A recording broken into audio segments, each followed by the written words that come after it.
இந்த நாளிலும் நாம் கொஞ்ச நேரம் தேவனுடைய வார்த்தையை தியானிக்க போகிறோம். ஹல்லேலூயா, ஹல்லேலூயா. எத்தனை பேர் ஆண்டவரை முழு இருதயத்தோட நம்பி இருக்கிறீங்க?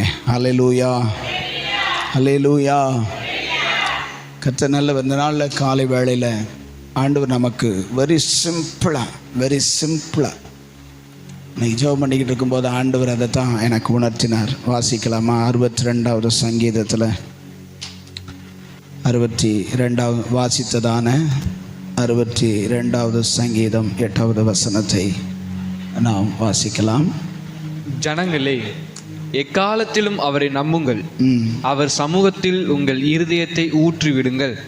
தேவன் தமக்கு அடைக்கலமாய் இருக்கிறார். ஹல்லேலூயா. அங்கே நம்ம வாசிக்கிறோம், ஜனங்களே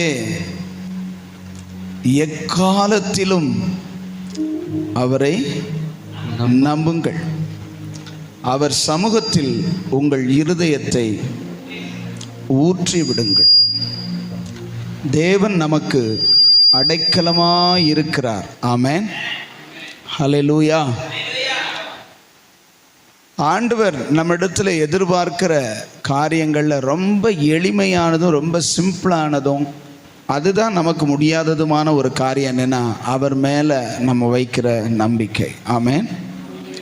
எத்தனை பேர் நாம் அவர் மேலே உறுதியான நம்பிக்கையோடு ஆண்டவர் எனக்கு எல்லாவற்றையும் சரியாய் செய்வார், ஆண்டவர் எனக்கு எல்லாவற்றையும் பார்த்து கொள்வார், என் நிலவரம் எப்படி இருந்தாலும் அவர் என்னுடைய எல்லா காரியங்களையும் சரியாக செய்வார் அப்படின்னு உறுதியான ஒரு அசைவில்லாத நம்பிக்கை எத்தனை பேருக்குள்ளே இருக்குது அப்படிங்கிறத ஆண்டவர் அறிய விரும்புகிறார். ஆமென் சொல்லுங்களேன், சத்தமாக சொல்லுங்க பார்க்கலாம். ஹல்லேலூயா, ஹல்லேலூயா. இந்த அதிகாரத்தில் நம்ம பார்க்கும்போது 2வது வசனத்திலையும் 6வது வசனத்திலையும் ஒரு வார்த்தை வருகிறது. வாசிங்க. அவரே என் கன்மலையும் என் இரட்சிப்பும் என் உயர்ந்த அடைக்கலுமானவர், நான் அதிகமாய் அசைக்கப்படுவதில்லை. அவர் சொல்றாரு 2ல, அவரே என் கன்மலை அப்படின்னு சொல்றார்.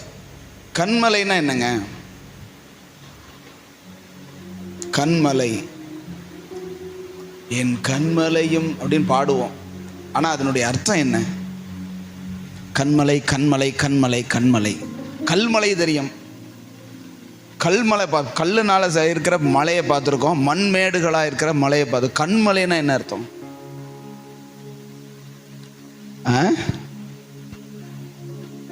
மேல உள்ள 1வது வசனத்தை வாசிங்க. தேவனையே நோக்கி என் ஆத்மா அமர்ந்திருக்கிறது, அவராலே என் இரட்சிப்பு வரும், என் இரட்சிப்பு வரும் அப்படின்னு சொல்லி அவர் மேல அவருக்கு அளவில்லா, அந்த தாவீதுக்கு அளவில்லாத ஒரு நம்பிக்கை அவருக்கு இருந்தது. அதனால தான் சொல்றாரு, அவரே என் கன்மலை அப்படின்னு சொல்லி. கன்மலை அப்படின்னா பெரிய மலையினுடையதான ஒரு ஒளிந்து கொள்ளுகிற பகுதி. ஆண்டவர் நீங்கள் யாத்ராம புஸ்தகத்தில் பார்க்கும்போது, கண்மலையின் வெடிப்பில் வைத்து நான் உன்னை என் கரத்தினால் மூடுவேன்பார். கண்மலை அப்படின்னா நீங்கள் நினைக்கிற மாதிரி கண்ணு மலை இல்லை, அல்லது ஒரு பெரிய பாதுகாப்பான மலை என்று அர்த்தம். அல்லேலூயா. அதில் ஆண்டவர் சொல்லும்போது, இந்த மலை, அந்த எந்த மலையில் மோசே ஏறி போனார் மேலே? சீனாய் மலை. சீனாய் மலையில் போய் ஆண்டவரை தரிசிக்கும் போது, உங்கள் மகிமையை நான் என்ன செய்யணும், பார்க்கணும் அப்படின்னு அவன் கேட்கும்போது ஆண்டவர் சொல்லுவார், என்னையை பார்த்து ஒருத்தனும் உயிரோடு இருந்தது கிடையாது, ஆனாலும் நீ கேட்குறேங்கிறதுக்காக நான் உனக்கு என் முதுகு பகுதி என்ன செய்வேன், காட்ட போகிறேன் அப்படின்னு சொல்லிட்டு, நீ என் அண்டையிலே வா, இங்கே ஒரு இடம் உண்டு, அங்கே அதுதான் கண்மலைன்னு ஒரு பள்ளமான பகுதி, அதில் நான் உன்னை வைத்து என் கரத்தினால் உன்னை மூடிக்கிடுவேன். ஏன்னா நீ என்ன செஞ்சிடக்கூடாது, செத்துடக்கூடாது, அதனால் நான் உன்னை மூடிக்கிடுவேன். நான் அப்படியே கடந்து போவேன், போகும்போது என் முதுகை மட்டும் நீ என்ன செய்வ, பார்ப்பேன்னு ஆண்டவர் சொன்னார். இதில் பார்த்துருக்கோம், நம்ம பழைய ஏற்பாட்டில். ஆமென். கன்மலைங்கிறது நீங்கள் என்னன்னா பாதுகாப்பான ஒரு மலை அப்படின்னு அர்த்தம். பாதுகாக்கிற கன்மலை. அது நம்முடைய ஆண்டவருக்கு ஒப்பானது. நம்முடைய ஆண்டவருக்கு ஒப்பானை அதை சொல்லப்படுகிறது. அல்லேலூயா. அவரே எனக்கு பாதுகாப்பும். அப்படி வாசிங்க 2வது வசனத்தை. அவரே என் பாதுகாக்கிற கன்மலையும் என் ரட்சிப்பும் எனக்கு விடுதலை கொடுக்கிறவரும் என் உயர்ந்த அடைக்கலமும் எனக்கு உயர்ந்த அடைக்கலமுமாய் இருக்கிறார். நான் அதிகமாய் அசைக்கப்படுவதில்லை. அவர் சொல்ற நான் ரொம்ப அதிகமா அசைக்கப்படல, ஆனா அவ்வப்போது அசைஞ்சுக்கிடுவேன். அப்படித்தானே கணக்கு. அதிகமாய் அசைக்கல, ஆனா கொஞ்சோன்னு அப்படின்னு சொல்றார். இன்னைக்கு நிறைய பேருடைய நிலவரம் எப்படி இருக்குன்னாக்கும் ரொம்ப ஒன்றும் அசைய மாட்டாங்க, ஆனால் கொஞ்சம் ஒன்று அசைஞ்சுக்கிடுவாங்க. அப்படி அப்பைக்கப்ப ஃப்ளெக்சிபிளாக, அப்பைக்கப்ப பிரச்சனைக்கு ஏற்ற மாதிரி பிரச்சனை வர்றதுக்கு தக்கன அப்படியே கொஞ்சம் விட்டு கொடுத்துக்கிறது. அசையாம உறுதியா அப்படி இல்லை. ஆண்டவர் நம்மளை எப்படி இருக்க விரும்புகிறார்னா, நீங்கள் 125 சங்கீதம் 1 வாசிச்சு பாருங்க. 125. கர்த்தரை நம்புகிறவர்கள் என்றென்றைக்கும் அசையாமல் நிலைத்திருக்கும் சீயோன் பர்வதத்தை போல் இருப்பார்கள். சீயோன் பர்வதத்தை போல அசையாமல் உறுதியுடன் இருப்பார்கள். அல்லேலூயா. கர்த்தருடையதான பிள்ளைகள் கர்த்தர் மேல வச்ச நம்பிக்கையில எப்படி இருக்கணும்னா அசைவில்லாமல். ஆமென். ஆமென் சொல்லுங்க. இன்னைக்கு நிறைய பேருக்கு விசுவாசம் கொஞ்சம் டல், அப்படியே தள்ளாடுது. நம்பிக்கை, கர்த்தர் மேல வச்ச நம்பிக்கை அப்படியே குறையுது. உலகத்துல பழமொழி சொல்லுவாங்க, நம்பிக்கை தும்பிக்கை மாதிரி என்ன செய்யணும், ஸ்ட்ராங்கா இருக்கணும் அப்படின்னு சொல்லுவாங்க. கர்த்தர் மேல வைக்கிற நம்பிக்கை சீயோன் பர்வதத்தை போல எப்படி இருக்கணுமா, உறுதியாய் அசைவில்லாமல் இருக்கணும். ஆமென் சொல்லுங்களேன். கர்த்தரை நம்பி இருக்கிறவங்களுக்கு ஆண்டவர் எல்லாவற்றையும் அவர் செய்வேன்னு சொல்லியிருக்காரு. ஆனா நம்ம நினைக்க மாதிரி என்ன செய்ய மாட்டேங்கிறாரு, செய்யாதனால நிறைய பேருக்கு அசைவு வந்து விடுகிறது. அப்படியே அப்படி என்ன உலர்த்திடுறோம். ஆண்டவர் மேல வச்ச நம்பிக்கையில என்ன செஞ்சிடறோம், உழண்டு போயிடுறோம். அவர் சொல்ற, நான் அதிகமா ஒன்றும் அசைக்கப்படுறது இல்லை. நான் எப்படி அதிகமா ஒன்றும் அசைக்கப்படல, அவ்வப்போதுதான் இனி என்ன செஞ்சிருது, சில பிரச்சனைகள் அசைச்சிருது. நான் அப்படியே கொஞ்சம் உழண்டு போயிடுறேன், அப்படியே நடுங்கி போயிடுறேன். அப்போது எனக்குள்ள விசுவாசம் இருக்கா இல்லையான்னு எனக்கே டவுட் ஆயிடுது. ஆமென் சொல்லுங்களேன். அதுக்கப்புறம் 8 சொல்றாரு, அப்படியே நீங்க வாசிச்சுக்கிட்டே வந்தீங்கன்னா 6 சொல்றாரு, அவரே என் கன்மலையும். அதுக்கு முன்னாடி உள்ள வசனமும் சேர்ந்து வச்சாதான் நல்லா இருக்கும். என் ஆத்துமாவே தேவனையே நோக்கி அமர்ந்திரு. தேவனையே நோக்கி அமர்ந்திரு. நான் நம்புகிறது அவராலே வரும். நான் நம்புறது யாரால வரும்? நான் எதை நம்பி இருக்கிறனோ, எதை நம்பி விசுவாசிச்சிருக்கிறனோ அது அவராலேயே வரும். அதுக்கப்புறம் சொல்றாரு, அவரே என் கன்மலையும் என் ரட்சிப்பும் என் உயர்ந்த அடைக்கலமுமானவர், நான் அசைக்கப்படுவதில்லை. இங்க அதிகமா காணும் பாத்தீங்களா? அங்க அதிகமா அசைக்கப்படல அப்படின்னு சொன்னவர் இப்ப சொல்றாரு, நான் அசைக்கப்படுவதில்லை. அல்லேலூயா. அதுக்கு காரணம் என்னன்னா, முதல் வசனத்துல தேவனையே நோக்கி என் ஆத்துமா அமர்ந்திருக்கிறது, அவராலே என் ரட்சிப்பு வரும் அப்படின்னு சொன்னவர் 5வது வசனத்துல சொல்றாரு, என் ஆத்துமாவே தேவனையே நோக்கி அமர்ந்திரு. நான் நம்புகிறது அவராலே வரும். அங்கேயும் அதைத்தானே சொல்றாரு, தேவனையே நோக்கி என் ஆத்துமா அமர்ந்து இருக்கு. அவரைத்தான் நம்பிக்கிட்டு இருக்கிறேன். ஆனா அவர்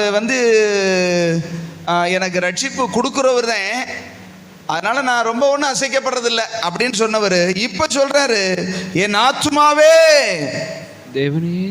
தேவனையே நோக்கி அமர்ந்துரு. இப்ப அவருக்கு தெரிஞ்சு போச்சு, அவரால் தான் நான் நம்புறது வரும், அவரு தான் கொடுக்க முடியும், அவரால் தான் இதை தீர்க்க, அவரால் தான் இந்த பிரச்சனைக்கு விடுதலைய கொடுக்க முடியும் அப்படின்னு சொல்லிட்டு அவர் உறுதியான நம்பிக்கை.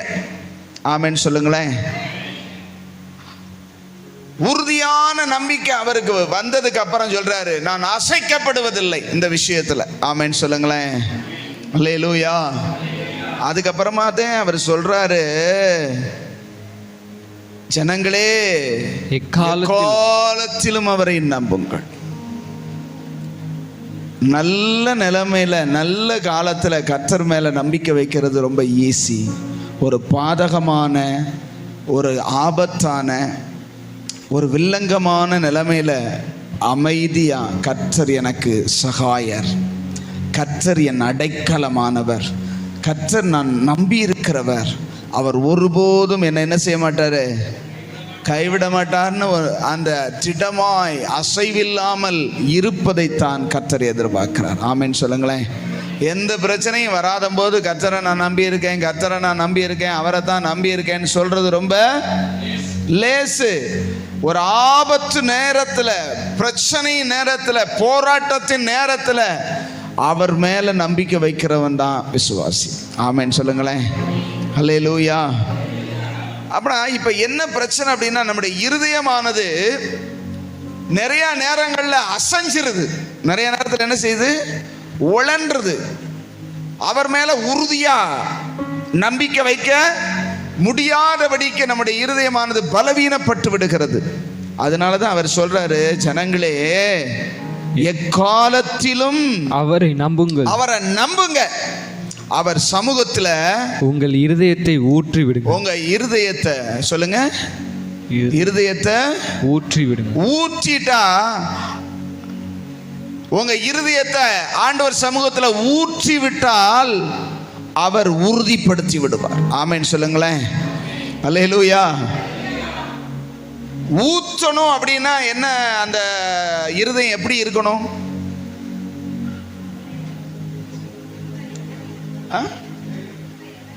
ரொம்ப இலகி தண்ணியமா போயிருந்திருக்கணும். அப்படின்னா தான் ஊற்ற முடியும். கல்லை தூக்கி ஊத்துங்கன்னு சொல்லுவோமா? கல்லை, நீங்க இருக்கிற கல்லெல்லாம் தூக்கி அங்க ஊத்து அப்படி சொல்லுவோமா? போடும்போம். அந்த தண்ணியை தூக்கி அங்க போடுன்னு சொல்லுவோமா? அதை தூக்கி அங்க ஊத்துன்னு சொல்லுவோம். அப்படின்னா இருதயம் சில பேருக்கு கடினமா இருக்கு பாருங்க, கல்லு போல உன்னைய தூக்கிட்டே போடுவாரு. ஆமென் சொல்லுங்களேன். புரியுதா உங்களுக்கு? கல்லு போல இருக்கிற இருதயத்தை தூக்கித்தான் போட முடியும்.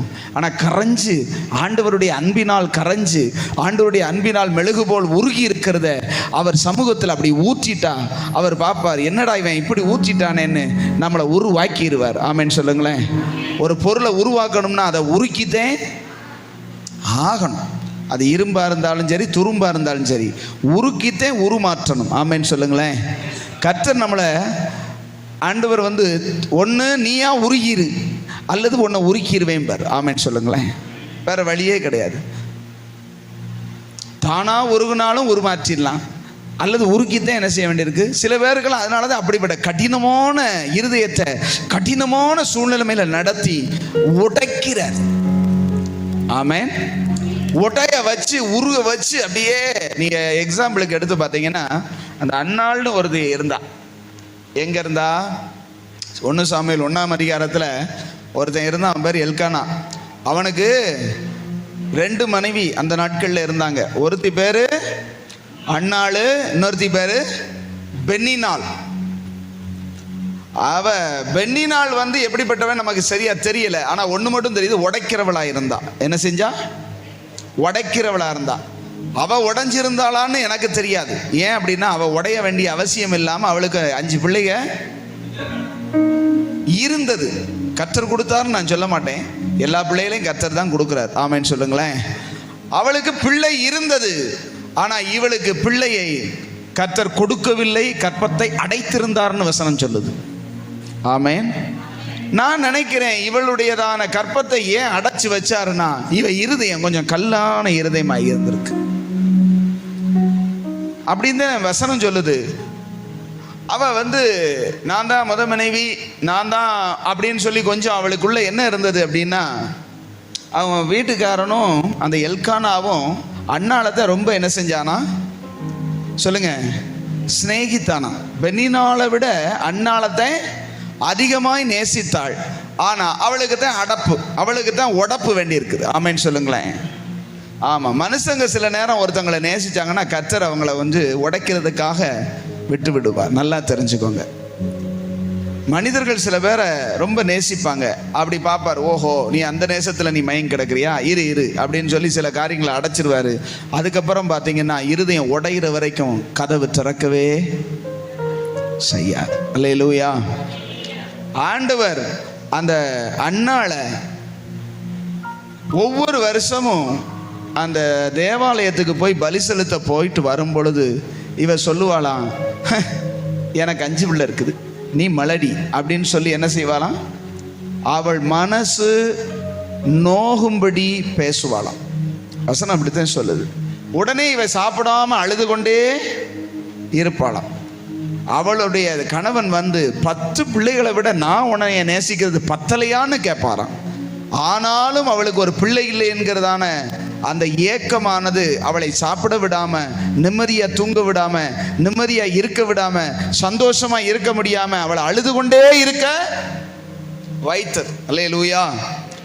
அப்ப ஒரு நாள் முடிவு பண்ணா, இந்த மனுஷனை நம்பி இந்த மனுஷனால நமக்கு ஒரு பிள்ளை வரும் நம்பி என்ன செஞ்சிட்டோம், மோசம் போயிட்டோம். இனி நம்ம நம்புற, ஆனா இவர் மேல குறைன்னு சொல்ல முடியாது. அவருக்கு இன்னொரு மனைவி இருக்கு, அவளுக்கு 5 பிள்ளை இருக்குது. அப்ப நான் என் மேல குறையா அவன் மேல குறையான்னா அவருக்கு ஒன்றும் பிரச்சனை இல்லை, எனக்கு தான் குறை, என்னையத்தையும் கர்த்தர் என்ன செஞ்சிருக்கிறாரு, அடைச்சு வச்சிருக்காருன்னு. அப்ப நான் அடைச்சவர் பாதத்துல போய் என்ன செஞ்சிருவான், முழுவதுமா அடைக்கலம் ஆயிடுவான்னு சொல்லி ஆண்டவர் சமூகத்துக்கு ஒருக்க போனா, நீங்க அந்த வசனங்கள்லாம் எடுத்து 1ஆம் அதிகாரத்தில் வாய்ச்சி பார்த்தீங்கன்னா, அவ போய் உக்காந்து இருதயத்தை பூரா, அந்த ஒரு வசனத்தை மட்டும் வாசிங்க. அவ போய் ஜோமன்னான்னு இருக்குது, அந்த 1ஆவது அதிகாரம் எடுத்து வாசிங்க டக்குன்னு. 1 சாமுவேல் 1ஆம் அதிகாரம் 10வது வசனத்தை வாசிங்க முதல்ல. அவள் போய் மனம் கசந்து மிகவும் அழுது. எப்படி அழுது? ரொம்ப அழுது கர்த்தரை நோக்கி விண்ணப்பம் பண்ணி. ஆமென் சொல்லுங்களேன்.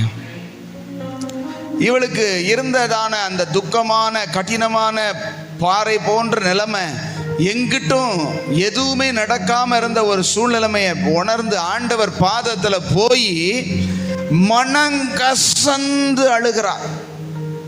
மனங்கசந்து கர்த்தரை நோக்கி என்ன செய்கிறார், அழுது அழுது அழுது அழுது விண்ணப்பம் பண்றா.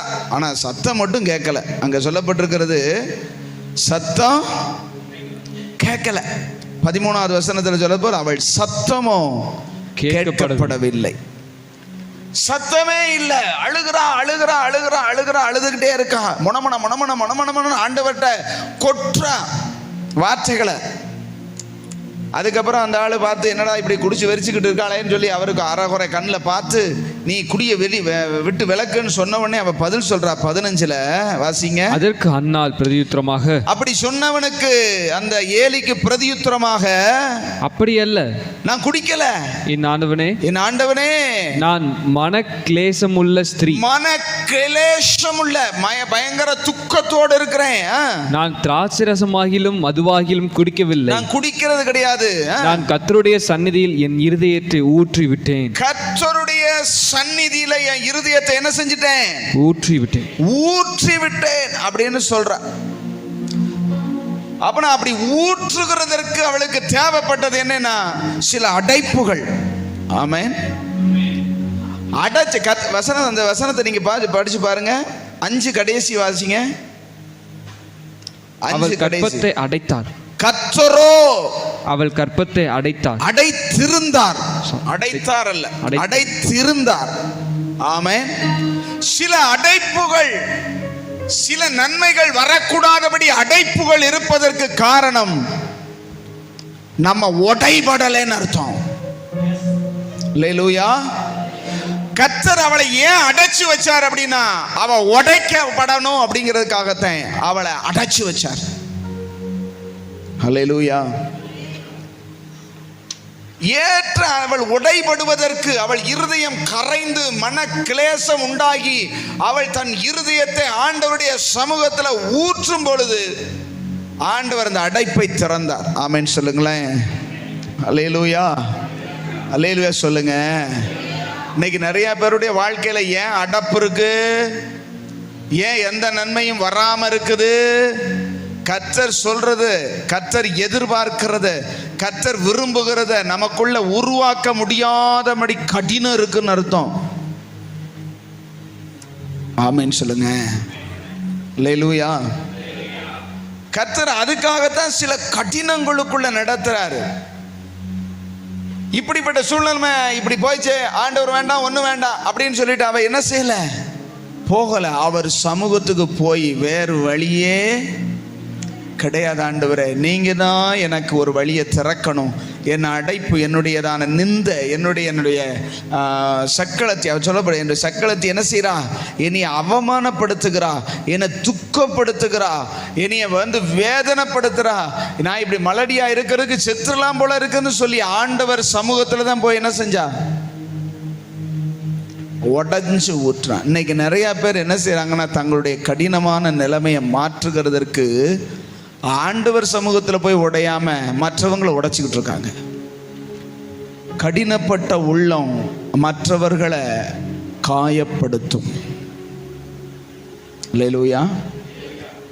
நல்லா தெரிஞ்சுக்கங்க, கர்த்தர் அப்படிப்பட்ட உள்ளங்களை உடைக்கிறதுக்கு, மற்றவங்களை காயப்படுத்தவும், அவங்கள நிந்திக்கவும், அவங்கள பேசவும் கர்த்தரே அனுமதிப்பார். நீ கடினமா இருந்தா உன்னை உடைக்கிறதுக்கு 2 சுத்தியில கர்த்தர் கொண்டு வருவார். என்ன ஒரு மாதிரியா பார்க்கறீங்க? அல்லேலூயா. ஏன் அப்படின்னா, அப்படின்னா உனக்கு நான் நன்மை செய்ய, உன் அடப்பை எடுக்கணும்னா உன்னை உடைக்கத்தான் செய்யணும். உனக்குள்ள இருக்கிற தீமையை உடைச்சு எடுக்கணும், உனக்குள்ள இருக்கிற அவிசுவாசத்தை எடுக்கணும். வேற வழி இல்லை, உன்னை உடைச்சுதான் ஆகணும். அல்லேலூயா. அதுக்கு அங்க சொல்லப்பட்டது அந்த 15ல பார்க்கிறோம், நான் கர்த்தருடைய சந்நிதியில் என் இருதயத்தை அப்படியே ஊற்றிட்டேன். அப்படின்னா அவ இருதயம் தத்தளிச்சு அப்படியே பார்த்தீங்கன்னா தளன்னு கொதிக்கிறது மாதிரி, இப்படிப்பட்ட நிலைமையில இருக்கிறேனே ஆண்டவரேன்னு சொல்லி அவள் அழுது அழுது கரைஞ்சி இருதயம் தண்ணியா போச்சு. ஆமென். உடைச்சு ஊத்துன உடனே கர்த்தர் வணைஞ்சிட்டார். அவளுக்கு உடனே ரிசல்ட் கிடைச்சது. பாருங்க என்ன ரிசல்ட், வாசிங்க 17. அதற்கு ஏலி மூலமா கர்த்தருடைய வார்த்தை வருது பாருங்க. அதற்கு ஏலி, சமாதானத்தோட போ, நீ இஸ்ரவேலின் தேவனிடத்தில் கேட்ட உன் விண்ணப்பத்தின்படி அவர் உனக்கு கட்டளையிடுவாராக. ஆமென் சொல்லுங்க. ஐயா, கொஞ்ச நேரத்துக்கு முன்னாடி அவன் தான் சொன்னான், குடியை விடு, குடிச்சு என்ன செய்யாத, இப்படி தேவ சமூகத்தில் குடிச்சிட்டு புலம்பாத அப்படின்னு சொன்ன வந்தேன்.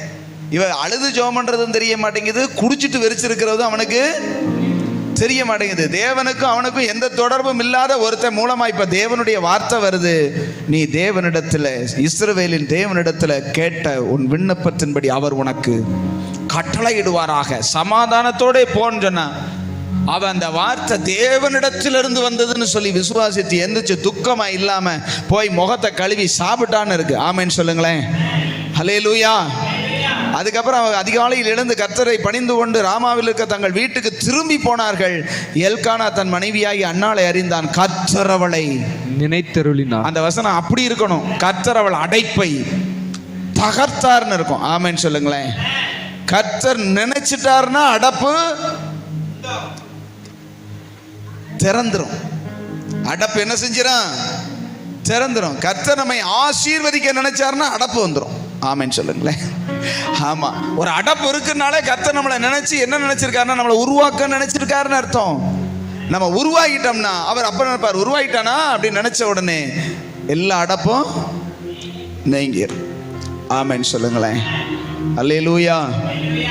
தேவனை நம்புறவங்க, தேவன் மேல நம்பிக்கையா இருக்கிறவங்க ஆண்டவர் தான் என்னுடைய நம்பிக்கை, வேற வழியே இல்லைன்னு சொல்றவங்க இருதயத்தை உடைச்சு ஊத்திடுவாங்க. வேற வழி இல்லை ஆண்டவரே, ஆமென்னு சொல்லுங்களேன்.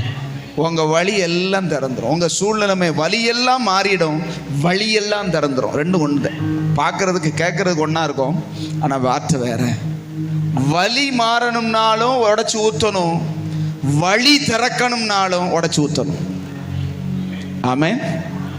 எனக்கு ஏகப்பட்ட இருதயத்தில் வலிங்க, காயப்பட்டு ஒரே வலியா இருக்கு. அப்படின்னாலும் நீ உடைச்சு ஊத்து. ஏன் காயப்படுத்துறாருன்னா உன் இருதயம் கடினமா இருக்கு. ஏதோ ஒரு காரியம் உனக்குள்ள கடினம் இருக்கிறனால அதை உடைக்கிறதுக்காக அந்த வலியை என்ன செய்கிறாரு? அனுமதிக்கிறாரு. கர்த்தரை நம்பி இருக்கிற போது அவர் சமூகத்தில் முழுவதுமா இருதயத்தை உடைச்சு ஊற்றணும்னு கர்த்தர் என்ன செய்கிறார்? விரும்புகிறார். அல்லேலூயா. சத்தமா சொல்லுங்க, அல்லேலூயா. இப்ப நம்புறது நம்புறது நம்புறது அப்படின்னு சொல்றோம். நமக்கெல்லாம் நம்பிக்கையே இல்லையா? ஆண்டவர் நம்ம எல்லாம் நம்பாமலா இங்க வந்து உட்கார்ந்துருக்கிறோம்? நம்புறதுனா என்ன சொல்லுங்க, கொஞ்சம் முடிச்சு பார்த்து சொல்லுங்க. நம்புறதுனா என்ன? நம்பிக்கை நிச்சயம் தான், விசுவாசம்னே வசனம் சொல்லுது. அப்படின்னா நம்பிக்கைனா முத என்ன? ஒரு ஊழியக்காரர் சொன்னார், ஒரு தேவ மனுஷன் சொல்லும்போது, கர்த்தரை நம்புகிறேன் அப்படின்னு சொல்றவன் அதை இப்படி சொல்லலாம். எப்படி அப்படின்னா, தன்னை நம்புகிறவன் தன்னுடைய பலத்தை, தன்னுடைய ஞானத்தை, தன்னுடைய அறிவை, தன்னுடையதான அனுபவத்தை, தனக்கு இருக்கிற திறமையை, பணத்தை, புகழை, அந்த மாதிரி அது எத்தனையோ வச்சுக்கோங்க, இதை நம்புறவன் மற்ற எதையும் நம்ப மாட்டானா? இல்லை. இதை தன்னையும் தன்னுடைய பலத்தையும் தன்னுடைய ஞானத்தையும் தன்னுடைய செல்வம், பொருள், செல்வாக்கு, அதை நம்புறவன் ஒருவனும் தேவனிடத்துல போய் ஆண்டவரே எனக்கு இதை தாங்கன்னு சொல்லி கேட்கவே. ஏன்னா அவன் தன்னை நம்புறான். அல்லேலூயா சொல்லுங்க. இருக்கீங்களா? பரலோகத்துக்கு போயாச்சா? அல்லேலூயா சொல்லுங்க. பக்கத்தில் பரலோகத்துக்கு போனால் கொஞ்சம் தட்டி எழுப்பி இங்கே வாங்கன்னு சொல்லி கூப்பிடுங்க. ஆமென்னு சொல்லுங்களேன். தன்னை நம்புறவன் ஒரு காலம் தேவனிடத்துல போய் எனக்கு இது வேணும் ஆண்டவரே, இதை செய்யுங்க ஆண்டவரே, அதை செய்யுங்க ஆண்டவரேன்னு போய் ஜெபம் பண்ணவே மாட்டான். கர்த்தரை நம்புகிறவன் மற்ற யாரிடத்துலையும் கேட்கவே மாட்டான், கர்த்தரிடத்துல மட்டும்தான் கேட்பான். புரிஞ்சவங்க அல்லேலூயா சொல்லுங்க பார்க்கலாம். அல்லேலூயா. அப்படின்னா நம்புறதுனா என்ன?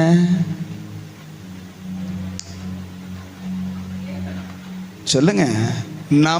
நான் கர்த்தரை நம்புறேன் அப்படிங்கிறதுக்கு அடையாளம் என்னன்னா, எதுக்கு எடுத்தாலும் அவர்கிட்ட போய் கேட்கணும். ஆமென்னு சொல்லுங்க. இன்னும் உங்களுக்கு தெளிவா சொல்றேன், கவனிங்க. அல்லேலூயா. கவனம் திசை திரும்புறதை நான் பார்க்குறேன். கவனம், உங்கள் கவனம் வார்த்தையின் மேலே இருக்கணும். மிக முக்கியமான பாயிண்ட் என்னன்னா, நாம் கர்த்தர் மேலே நம்பிக்கையாக இருக்கிறோம்னா நாம் எதற்கெடுத்தாலும் போய் கர்த்தரிடத்தில் ஜெபிக்கிறவர்களாக இருப்போம். ஏன்னா நான் என்ன நம்பல ஆண்டவரே, எனக்கு செய்ய முடியும் என்றாலும் அதை நான் நம்பாமல் நான் உம்மை நம்புகிறேன். ஆமென்னு சொல்லுங்களேன். கர்த்தரை நம்புறவன் ஜெபிக்கிறவனா இருப்பான், இருதயத்தை ஆண்டவர் பாதத்துல ஊற்றுகிறவனா இருப்பான், அவரையே முற்றும் சார்ந்திருக்கிறவனா இருப்பான். அவர் என் நம்பிக்கை, அவர் என் அடைக்கலம், அவர் என் கோட்டை, அவர் எனக்கு மறைவிடம். நான் சொல்றேன், இதை சொன்னது யார்? 62ஆம் சங்கீதத்துல யார் சொன்னா? தாவீது சொன்னார். தாவீது எப்படிப்பட்டவன்? சிறு வயதிலிருந்த யுத்த வீரன். 17 வயசு 16 வயசுலேயே சிங்கத்தையும் கரடியமும் சிங்கிளா கொண்டவன். ஆமென்னு சொல்லுங்க.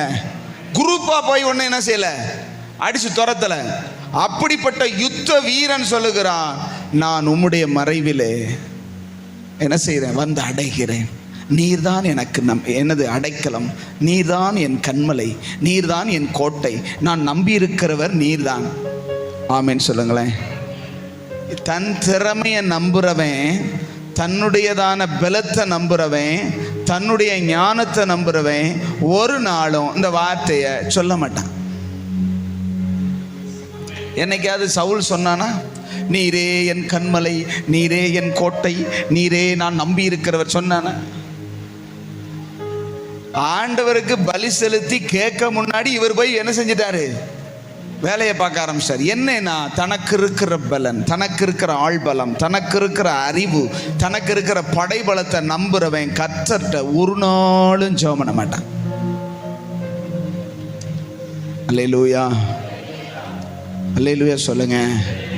இப்போ உங்களுக்கும் எனக்கும் இந்த வார்த்தை எப்படி வருது அப்படின்னா, நீங்களும் நானும் எவ்வளவுக்கு அதிகமாக எல்லாவற்றுக்காக ஜெபிக்கிறோமோ அந்த அளவுக்கு தான் கர்த்தரை நம்புகிறோங்கிறதுக்கு அடையாளம். அல்லேலூயா.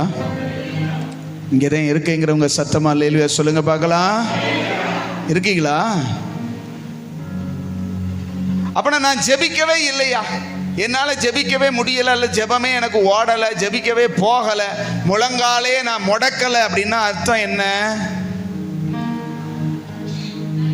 சொல்லுங்க, நீங்க தான் சொல்லுங்க. என் பலத்தில் ஓடுறேன், நான் சாதிச்சிருவேன், நான் பார்த்துக்கிடுவேன், நான் எல்லாத்தையும் பார்த்து பண்ணிடுவேன், அவர் உதவி ஒன்றும் எனக்கு தேவையே. நீங்க சொல்லலை, செய்யறீங்க. அப்படித்தான் கர்த்தர் பார்க்கிறார். அல்லேலூயா. அப்புறம் எதுக்கெடுத்தாலும் நீங்கள் ஒரு ப்ராக்டிக்கலாக பேசுவோமா?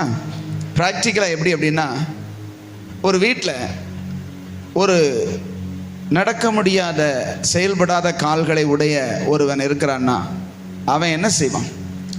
ஒரு தண்ணி வேணும்னாலும் என்ன செய்வான்? கொஞ்சம் தண்ணி மோந்து கொடுங்க. தான் வீடு தான் இருந்தாலும் தண்ணி மோந்து கொடுங்க. எனக்கு ஒரு அவசரமாக இருக்குது, நான் ரெஸ்ட் ரூம் போகணும், என்னை கொண்டு விடுங்க அப்படின்னு சொல்லுவோம். ஏன் இதை நீங்களும் நானும் அதை கேட்போமா? ஏன் நமக்கு கால் இருக்குது, நம்ம கிடுக்கிடுன்னு ஓடுவோம், டபக்குன்னு வந்து தண்ணியை குடிச்சிட்டு பேசாமல் வந்து உட்காந்துருவோம்.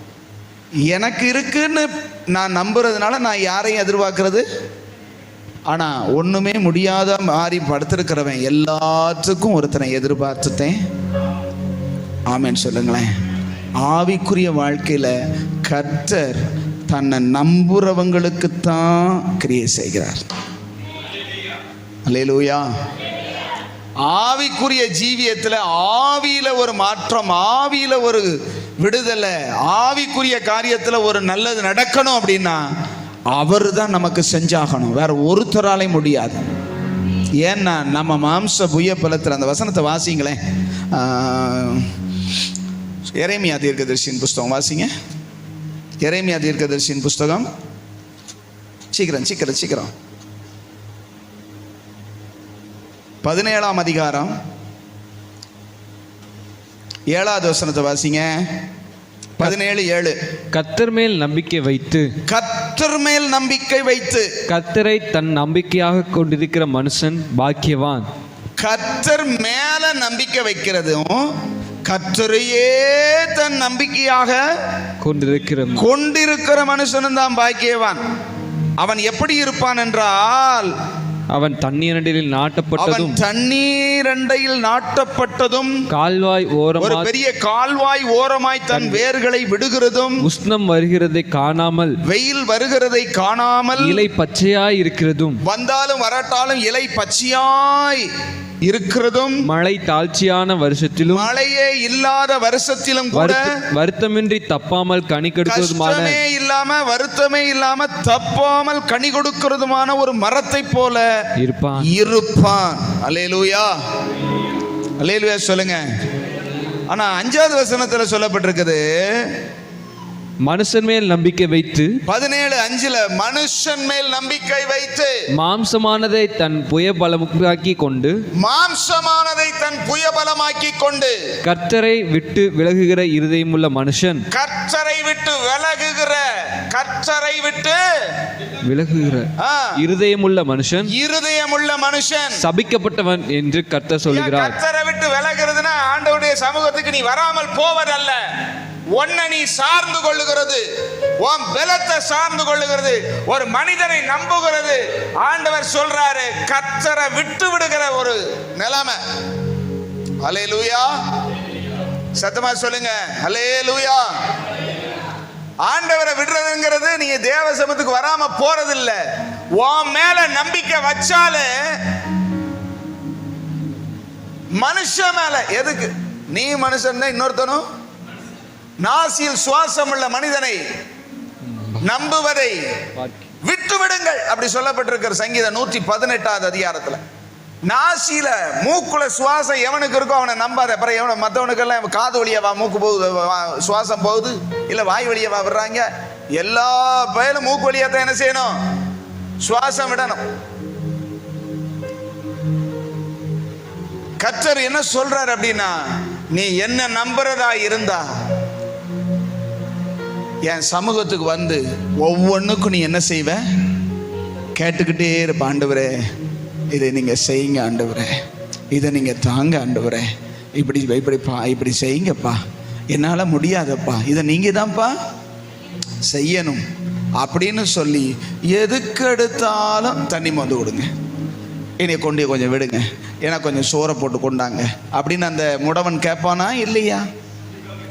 அது மாதிரி நாம் ஆவிக்குரிய, அதனால தான் வசனம் சொல்லுகிறது, மத்தேயு எழுதின சுவிசேஷம் 5:3 சொல்லுது, ஆவியில் ஏழ்மை உள்ளவர்கள் பாக்கியவான்கள். அவர்கள் சொல்லுங்க, அவர்கள் தாழ்மை அடைவார்களா? பரலோக ராஜ்யம். ஆவியில் எளிமை உள்ளவர்கள் பாக்கியவான்கள் அவர்கள். எடுத்து வாசிங்க. எல்லாம் குழப்பற பார்த்தா எனக்கே வசனம் மறந்து வருது. பரலோக ராஜ்யம் அவர்களுடையது. ஆவியில் எளிமை. ஏழ்மை, எளிமைனா என்னது? எளிமை அப்படியே இருக்கிறது மாத்திரம் இல்ல, ஒரு ஏழை, ஒரு பிச்சைக்காரன் எப்படி எதற்கெடுத்தாலும், பிச்சைக்காரனை பார்த்துருக்கீங்களா? யாரை பார்த்தாலும் டக்குன்னு கை நீட்டுவான். நல்லாதே போய்கிட்டு இருப்பான், நமக்கு தெரியவே செய்யாது பிச்சைக்காரன் சொல்லி. அப்படியே போய்கிட்டு இருப்பான். எதுக்கு வந்து அப்படிப்பான். நீங்க யார்ட்டையாவது போய் அப்படி கை நீட்டி இருக்கீங்களா? ஒரு 100 பேர் இருக்கும்போது கை நீட்ட நமக்கு மனசு வராது. அப்படியே ஒரு கடனோ கைமாத்தோ வாங்க போன இடத்துல, இப்போ ஒரு எக்ஸாம்பிளுக்காக நம்ம ஆபிரகாம் அண்ணனை சொல்லுவோமே, ஆபிரகாம் அண்ணன் வீட்டுக்கு போய் ஒரு 2000 ரூபா அன்னைக்கு கைமாத்தா வாங்கணும்னு நான் நினச்சி போகிறேன்னு வைங்களேன். அப்போம்போது பார்த்து அவங்க அண்ணன் தம்பி அவங்க சொந்தக்காரங்க பந்தக்காரங்களாம் உட்காந்து ஒரு 5 பேர் பேசிக்கிட்டு இருக்காங்கன்னு வைங்க. நானும் போனோடனே வாங்க வாங்க அப்படின்னு உட்கார வச்சு பேசிக்கிட்டு இருக்காரு. கேட்கணும்னு தோணுது, ஆனால் மற்றவங்க என்ன நினைப்பாங்க அப்படின்னு எனக்கு என்ன இருக்கும்? இவங்கெல்லாம் போனதுக்கப்புறம் கேட்போம். நானும் டயத்தை ஓட்டிக்கிட்டே இருப்பேன், அவரும் நம்மளோட பேசிக்கிட்டே இருப்பார், அவங்களும் உட்காந்துக்கிட்டே இருந்தா போனதை கேட்காமலே. ஏன்னா தனியாக இருந்தார்னா கேட்கலாம், அவர் நம்மளை புரிஞ்சுக்கிடுவார் அப்படின்னு நினைப்போம். இதென்ன உண்மை. ஏன்னா 4 பேருக்கு முன்னாடி ஒரு கைமாத்தா ஒரு 2000 ரூபா கொடுங்கண்ணே அப்படின்னு கேட்டால் தந்துடுவார். அவங்க என்ன நினைப்பாங்க அப்படிங்கிற ஒரு நினைவு என்ன செய்யும்? நமக்கு வரும். அதே இது ஒரு பிச்சைக்காரனுக்கு மனநிலைமை எப்படி இருக்கும் தெரியுமா? ஒத்தையா நிற்கிறவன்கிட்ட போய் கேட்கறதும் அவனுக்கு ஒன்றுதேன். ஒரு 10-30 பேர் இருக்கும்போது கேட்டால் அவனுக்கு சந்தோஷமா இருக்கும் தெரியுமா உங்களுக்கு? இவன் இல்லாட்டாலும் அவன் கொடுப்பான், அவன் இல்லாட்டாலும் இவன் கொடுப்பான், இவன் இல்லாட்டாலும் இவன் கொடுப்பான். அத்தனை பேரும் கொடுத்தாலும் 30 பேர் 10 ரூபா கொடுத்தாலும் 30 ரூபா ஆச்சு. அல்லேலூயா சொல்லுங்களேன். அவனுடைய மனநிலைமை எப்படி இருக்கும்? கூட்டமாக இருந்தால் சந்தோஷப்படும். ஆனால் அந்த கைமாத்து வாங்கணும்னு நினைக்கிற எனக்கு எப்படி இருக்குது? ஐயையோ 4 பேர் நிற்காங்களே, நம்மளை எப்படி? நான் சொல்றது உங்களுக்கு பிராக்டிக்கலாக புரியுதா? இது என்ன தடுக்குது எனக்கு? ஏன் போய் கேட்க 4 பேர் இருக்கும்போது கேட்கறதுக்கு? கைமாத்து கடன் இல்லை, பிச்சை இல்லை, கடமை. ஒரு கைமாத்தா கேட்கறது கூட எனக்கு என்ன தடுக்குதுன்னா கௌரவம் தடுக்கு. நான் போய் அவர்கிட்ட கேட்கும் போது அவங்க என் பக்கத்துல இருந்து என்ன மாதிரி என்ன நினைச்சிட்டாங்க, நான் என்ன சொல்றது அப்படின்னு நினைப்பு இருக்குல்ல. ஆனா பிச்சைக்காரனுக்கு என்ன இல்லை? பிச்சைக்காரனுக்கு 4 பேர் இருக்காங்களே, 10 பேர் இருக்காங்களே, நம்ம போய் கேட்கும் போது நம்மளை என்ன நினைச்சிருவாங்க நினைக்கவே இல்லை. சந்தோஷமா அவன் நினைக்கிறான், இவன் இல்லாட்டி அவன் கொடுத்துருவான், அவன் இல்லாட்டி இவன் கொடுத்துருவான், இவன் இத்தனை பேரும் கொடுத்தா நமக்கு நிறைய பிரச்சனை. ஆமேன்னு சொல்லுங்களேன். அதை தான் அது மத்தேயு 3:5-3 சொல்லப்பட்டிருக்குது. ஆவியில் எளிமையானவர்கள்னு இருக்குது. புவர், பிச்சைக்காரனை போல ஆவியில இருக்கிறவர்கள் பாக்கியவான்கள். அப்படின்னா என்ன அர்த்தம்னா, எதுக்கு எடுத்தாலும் ஆண்டவர்கிட்ட போய் அப்பா நீங்க தான்ப்பா கையை நீட்டணும். ஆமேன்னு சொல்லுங்களேன். புரிஞ்சவங்க அல்லேலூயா சொல்லுங்க. அதுக்காக பிச்சைக்காரங்களை மாதிரி எல்லா இடத்துலையும் போய் எனக்கு போய் கேட்க வேண்டாம், அப்பாட்ட கேட்கணும். ஆமேன்னு சொல்லுங்களேன். அவரை நோக்கி கையை நீட்டுறவன், அவரை நோக்கி கையை உயர்த்துறவன் ஒரு மனிதனிடத்துலையும் கையேந்த வேண்டிய அவசியமே கிடையாது. உங்களுக்கு புரியுதா? புரியுதான்னு கேட்குறேன். இருத்தி கண்ணை மூடிக்கிட்டு இருக்கக்கூடாது. ஆமேன்னு சொல்லுங்க. இருக்கீங்க, ஆனால் இருத்தி கண்ணை மூடக்கூடாது. கவனமாக கேட்கணும். கர்த்தரிடத்துல கை நீட்டி நிற்கிறவன், அவருக்கு முன்பதாக முழங்கால் படிட்டு ஆண்டவரே நீங்க தான் எனக்கு அப்படின்னு சொல்றவன் ஒரு நாளும் ஒரு மனுஷன் போய் கை நீட்டி நின்று ஒரு காலம் ஆண்டவர் அனுமதிக்கிறது இல்லை. ஆமேன்னு சொல்லுங்களேன். எனக்கு இதை கொடுங்க ஆண்டவரே, எனக்கு அதை கொடுங்க ஆண்டவரே, அவற்றை போய் கேட்டு கேட்டு கேட்டு கேட்டு வாங்குறவன் மனுஷனுக்கு முன்பதாக ஒரு நாளும் கையை ஏந்தி நிற்க கர்த்தர் விடவே மாட்டார். ஆமேன்னு சொல்லுங்களேன். நீங்கள் அப்போ எந்த ஒரு காரியத்துக்கும் அவரை சார்ந்து இருக்கணும், அவரை நம்பி இருக்கணும், அவரிடத்திலேயே கேட்கணும்னு கர்த்தர் விரும்புகிறார். ஹல்லேலூயா, ஹல்லேலூயா சொல்லுங்க.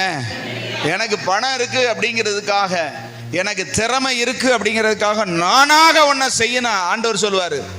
ஓஹோ, அப்படின்னா நீ இந்த காரியத்தில் என்ன எதிர்பார்க்கல, இந்த காரியத்தில் நீ என்ன செய்யல, என்னைய எதிர்பார்க்கல, அப்படின்னா அதில் ஒரு ஆப்ப வைடாம்பார். ஆமேன்னு சொல்லுங்களேன். புரியுதா உங்களுக்கு? கர்த்தரை சார்ந்து கர்த்தர் மேலே நம்பிக்கை வைக்கிற மனுஷன்தான் பாக்கியமா. நம்முடைய திறமை, நம்முடைய அறிவு, நம்முடைய செல்வாக்கு, நம்முடைய பணம், நம்முடையதான அது என்ன சொல்கிறது, நம்முடையதான அனுபவங்கள், எனக்கு எவ்வளவு அனுபவம் இருக்குது தெரியுமா, ஒன்றுக்கும் உதவாது. ஆமேன்னு சொல்லுங்க. இந்த இடத்துல நான் வாசிக்கும் போது ரொம்ப ஒரு ஆச்சரியமான ஒரு வார்த்தை வேற அங்கனக்குள்ளே இருக்குது. வாசிச்சு பாருங்க. 17ஆம் அதிகாரம் வாசிச்சதான எரேமியா 17:9 அதுக்கு அடுத்து பாருங்களேன்.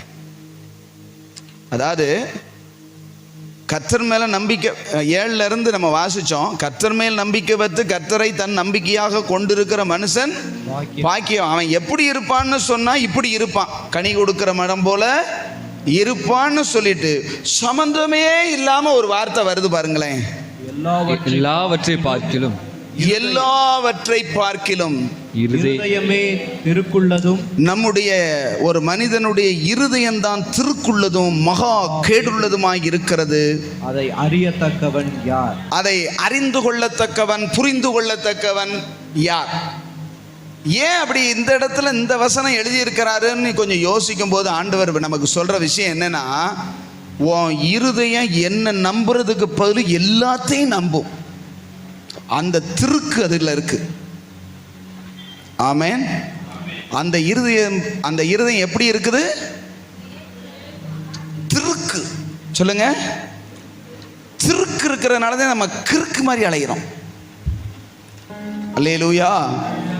நம்ம சொல்றோம் கிறுக்கு பிடிச்சு அலைகிறான்டா அப்படின்னு சொல்றோம் இல்லையா? ஆண்டவர் சொல்றார் திருகி இருக்கிறதுனால தான் நீ இப்படி கிறுக்கு மாதிரி அலைகிற. அதே ஜெபம் பண்ண முடியல, வேதம் வாசிக்க முடியல, ஆனா மற்ற எல்லாத்தையும் என்ன செய்ய முடியுது? செய்ய முடியுது. என்னைக்காவது வேலை பார்க்காம இருக்கமா? என்னைக்காவது சோறு காய்ச்சாம இருக்கமா? காய் காய்ச்சாம இருக்கமா? குழம்பு காய்ச்சாம இருக்கமா?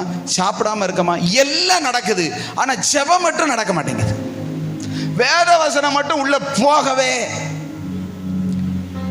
ஆண்டவர் சொல்ற மகா திருக்கும் மகா கேடும் உள்ளதுமாய் இருக்கிறது என்னன்னா இருதயம். இந்த இருதயத்தை கர்த்தரை நம்ப பண்ணுகிறதுக்கு தான் கடினமான ஒன்று. ஆமேன்னு சொல்லுங்களேன். இன்னைக்கு நம்முடைய இருதயம் எப்படிப்பட்டதா இருக்கு? கர்த்தரை நம்புதா, மனுஷனை நம்புதா? என்னுடைய பலத்தையும், என்னுடைய ஞானத்தையும், என்னுடைய பணத்தையும், என்னுடைய திறமையும், என் வேலையையும், எனக்கு இருக்கிற சம்பாத்தியத்தையும் நம்புதா?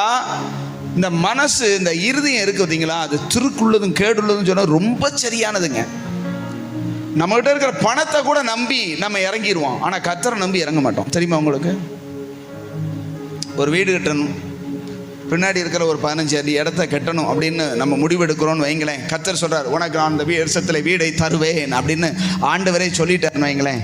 உடனே நம்ம பைக்குள்ள இருக்கிற பணத்தை எவ்வளவுன்னு பார்ப்போம்.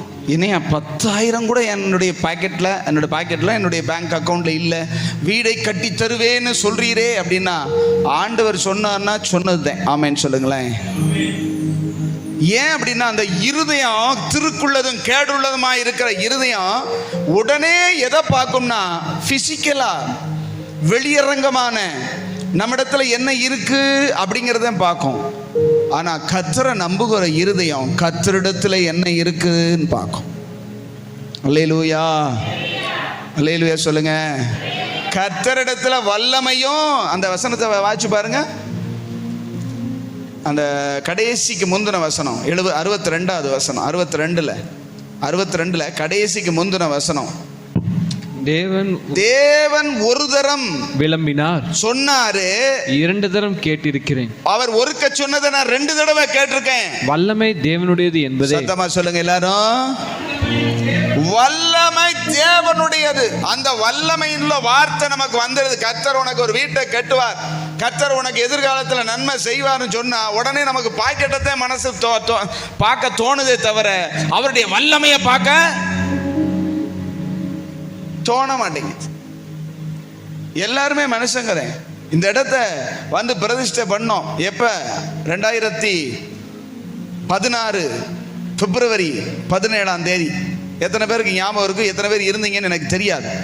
இங்க வந்து நின்று ஷோ பண்ணிட்டு பாஸ்டர் அந்த வந்திருந்த ஊழியக்காரர் சொன்னாரு, ஏப்பா ஒரு பேப்பரை கொடுப்பா அப்படின்னு சொல்லிட்டு சரப்புறம் இப்படி வரைஞ்சிட்டு சொன்னாரு, சுத்துக்க காம்பவுண்ட் எடுப்பா அப்படின்னாரு. சுத்துக்க காம்பவுண்ட் எடுக்கிற கூட என்கிட்ட காசு கிடையாது, நீங்க வாட்டுக்கு இப்படி பேசுறீங்க. உங்ககிட்ட இருக்கிற காசு யாருக்குப்பா வேணும்? கர்த்தர் சொல்றாருப்பா, செய்வாரப்பா. அல்லேலூயா சொல்லுங்க. ஏன் 80 அடி நீளத்தில் 40 அடி அகலத்தில் சுத்துக்க காம்பவுண்ட்ஸ் ஒரு இடத்து மையத்தில் ஒரு வீடை கட்டும். நான் நினச்சேன் ஒரு சின்ன இடத்த ஒரு 45க்கு 25 கட்டினா ஒரு 1000 சதுரத்தில் சர்ச்சு போதும். மேலே ஒரு ரூமை கட்டி அங்கே வந்து என்னது அடுப்பாங்கடையை வச்சுக்கிட்டு கீழேயே நம்ம சர்ச்சோட இருந்துக்கிடுவோன்னு மண்டையில் பிளான் பண்ணி அவர்கிட்ட சொன்னால் ஓன் பிளானை கொண்டு குப்பையில் போடு, கர்த்தர் சொல்கிறபடி நடக்கட்டும் அப்படிங்கிறார். நடக்கட்டும் தான். துட்டு இல்லைன்னு அப்படி உன் துட்டை கொண்டு போடப்பா, ஆண்டவர் தருவாரப்பா, செய்வாரப்பான்னாரு. ஆமேன்னு சொல்லுங்க. உடனே அந்த அந்த அந்த ஒரு மனுஷங்க வந்தா, நான் ஆண்டவர்கிட்ட ஏதாகிலும் செய்யக்கூடுமானால் செய்யுங்க ஆண்டவரேன்னு சொல்லும் போது ஆண்டவர் சொன்னார், நீ விசுவாசிக்க கூடுமானால் நடக்கும்னு. உடனே அவர் பாதத்தில் விழுந்து என் அவிசுவாசம் நீங்கும்படி உதவி செய்யும் ஆண்டவரேன்னு அவன் கேட்டான். உடனே அவிசுவாசத்தையும் நீக்கினாரு, அந்த மகனையும் சுகப்படுத்தினார். ஆமேன். அவர் சொன்ன உடனே, ஆண்டவரே என்னுடைய மைண்டில் இருக்கிற புத்தியை மாற்றுங்க, நீங்கள் சொன்னபடி ஆக கடவுள் ஆண்டவரே நானும் சொல்லிட்டு படம் வரைய சொல்லியாச்சு. இப்போ இருக்கிற இந்த கட்டடத்தின் படத்தை சரன்னு வரைஞ்சார். ஆமேன்னு சொல்லுங்களேன். ஒரு அளவு இல்லாமல் 4 கோடை போட்டு அப்படி இப்படி போட்டு இங்கே வாசல் அங்கே வாசல் இங்கே அப்படின்னு சொல்லிட்டு முடிச்சுட்டார். வெறும் பொட்டலா கிடக்கிற இடம், இவ்வளோ தூரத்துக்கு புல்லு கிடக்கு. ஆமேன்னு சொல்லுங்க. இவ்வளோ தண்டி நம்ம மையத்தில் ஒரு இதை போட்டு சுத்துக்கு தோட்டம் வைக்கலான்னு நம்ம பிளான். ஆமேன்னு சொல்லுங்களேன். இங்கிட்டு பப்பாளி மரம், அங்கிட்டு அந்த கொய்யா மரம், அந்த மரம் இந்த மரம்னா உள்ளேருந்தே பிடுங்கிக்கலாம், செலவு இல்லாமல் சாப்பிட்டுக்கலாம் நம்ம நினச்சா. ஆண்டவர் சொல்ற ஒரு இடம் கூட உனக்கு கிடையாது, எல்லாத்தையும் முழுசையும் கெட்டுங்கிறார். பேஸ்மட்டம் போடுறது கூட நமக்கு பேஸ் இல்லையா அப்படின்னா எனக்கு வல்லம் இருக்குங்கிறார். அல்லேலூயா சொல்லுங்களேன். உடனே நானே எனக்குள்ள வச்சு என் மூளை அறிவை தூரப்போ அப்படின்னு சொல்லிட்டு, பாஸ்டர் நீங்கள் சொல்கிறது என்ன சொல்கிறீங்களோ ஆண்டவர் சொல்கிறாரோ அதை செய்கிறீங்க, நான் ஒப்பு கொடுக்குறேன்னு அவர் சொன்னார். இந்த மாதிரினார். அதுக்கப்புறம் அவர் போட்டதை ஸ்கெட்ச் படி போட்டு ஜெபம் பண்ணி ஆரம்பித்தோம். இன்னைக்கு நம்ம உள்ளே உட்காந்துருக்கோம். ஆமேன்னு சொல்லுங்களேன். அல்லேலூயா சொல்லுங்க. 2016 பிப்ரவரி 17ஆம் தேதி நடந்தது. இன்னும் 26 வரல. 21ல் 5 வருஷத்தில் அதை காணும்படி கர்த்தர் உதவி செய்தார். ஹல்லேலூயா. அப்படின்னா தேவன் ஒரு காரியத்தை சொன்னார் அப்படின்னா அதுக்குரிய வல்லமை அவர்கிட்ட இருக்கு. அதை உருவாக்குற வல்லமை, அதை கொடுக்க பண்ணுகிற வல்லமை, அதை செய்ய பண்ணுகிற வல்லமை கர்த்தரிடத்தில் என்ன செய்து இருக்கு. என் பாக்கெட்டே நான் நம்பி எனக்கு எவ்வளவு இருக்குன்னு நான் பார்த்துக்கிட்டு இருந்தேன்னா சுத்துக்க காம்பவுண்ட் சோறு கூட எடுத்துக்க முடியாது. ஆமேன்னு சொல்லுங்களேன். நான் எதுக்கு சொல்றேன்னா நம்ம மேல நம்பிக்கை வைக்கல, கர்த்தர் மேல. ஆமேன்னு சொல்லுங்களேன். கர்த்தர் மேல நம்பிக்கை வைக்கிற மனுஷன் பாக்கியம். நீங்க யார் மேல நம்பிக்கை வச்சிருக்கிறீங்கன்னு கர்த்தர் கேட்கிறார்.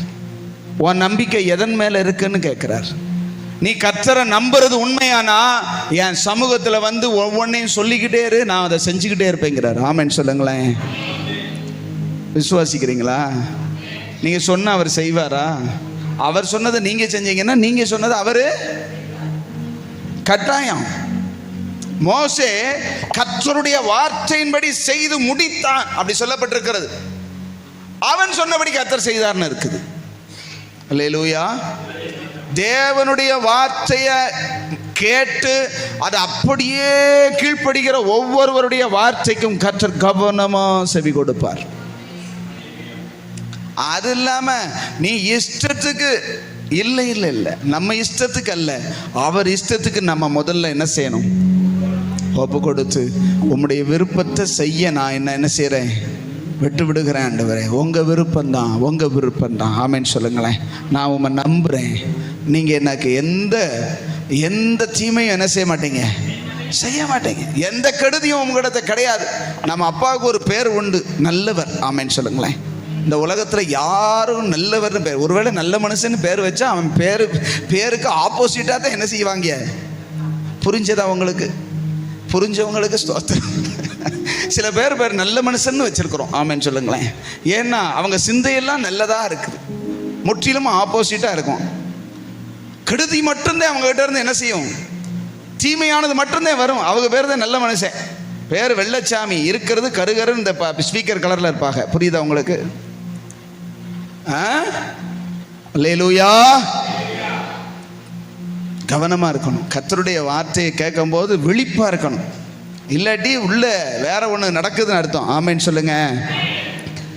ஆண்டவர் என்ன சொல்கிறார் இன்னைக்கு? ரொம்ப சிம்பிள். உன் இருதயத்தை என்கிட்ட வந்து ஊற்றுனா, நீ நம்புனாத்தான் ஊற்றுவ. நீ நம்புறியா நம்பலையா? இன்னைக்கு அதுதான் கேட்குறாரு. நீ நம்புறனா என் சமூகத்தில் வந்து உன் இருதயத்தை ஊற்று, அண்ணாளுக்கு நான் செஞ்சேன் அப்படிங்கிறார். ஆமென் சொல்லுங்க. அண்ணாள் 5 பிள்ளைய அவ பெற்று 5 வருஷமா 10 வருஷமா அவ போட்டு இடின்னு இடிச்சுக்கிட்டு இருந்தா. அவளை நாளும் அவளுக்கு உடைக்கப்படலை. இப்போ உடைஞ்சிருச்சு. உடைஞ்ச உடனே அடப்பு திறந்துருச்சு. ஆமென். வந்தாரு சாமுவேல். ஆமென் சொல்லுங்களேன். தேசமே அறிகிற ஒரு சாமுவேல். நம்ம மாறணும். ஆண்டவர் விரும்புகிறபடி மாற ஆரம்பிச்சாச்சுன்னா தேசம் கர்த்தரை அறியும். அல்லேலூயா. கடினத்திலேயே நம்மளையே நம்பிக்கிட்டு, நம்ம திறமையே நம்பிக்கிட்டு, நான் செஞ்சிருவேன், நான் பார்த்துக்கிடுவேன், நான் ஒரு காலம் கர்த்தருடைய சித்தம் நிறைவேறவே முடியாது. ஆமென் சொல்லுங்களேன். வசனம் சொல்லுது. ஒரு வசனத்தை வாசிங்களேன். அந்த வசனத்தை வாசி அப்படி ஜெபம் பண்ணுவோமா? நீதிமொழிகள் புஸ்தகம் 28ஆம் அதிகாரம்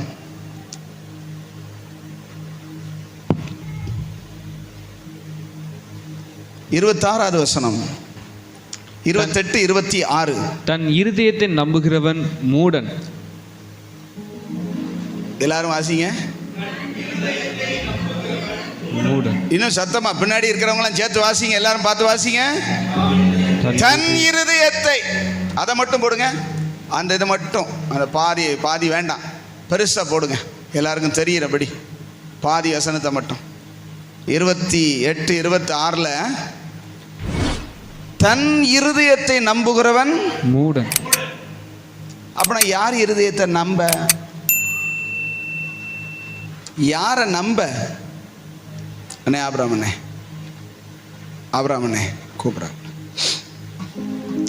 தன்னுடைய இருதயத்தை நம்புகிறவன் யாரு? மூடன்னு சொல்லப்பட்டிருக்குது. அப்ப கர்த்தரை நம்புகிறவனோ, மேல உள்ள வசனத்தை படிச்சு பாருங்க. மேல உள்ள பாதிய 25.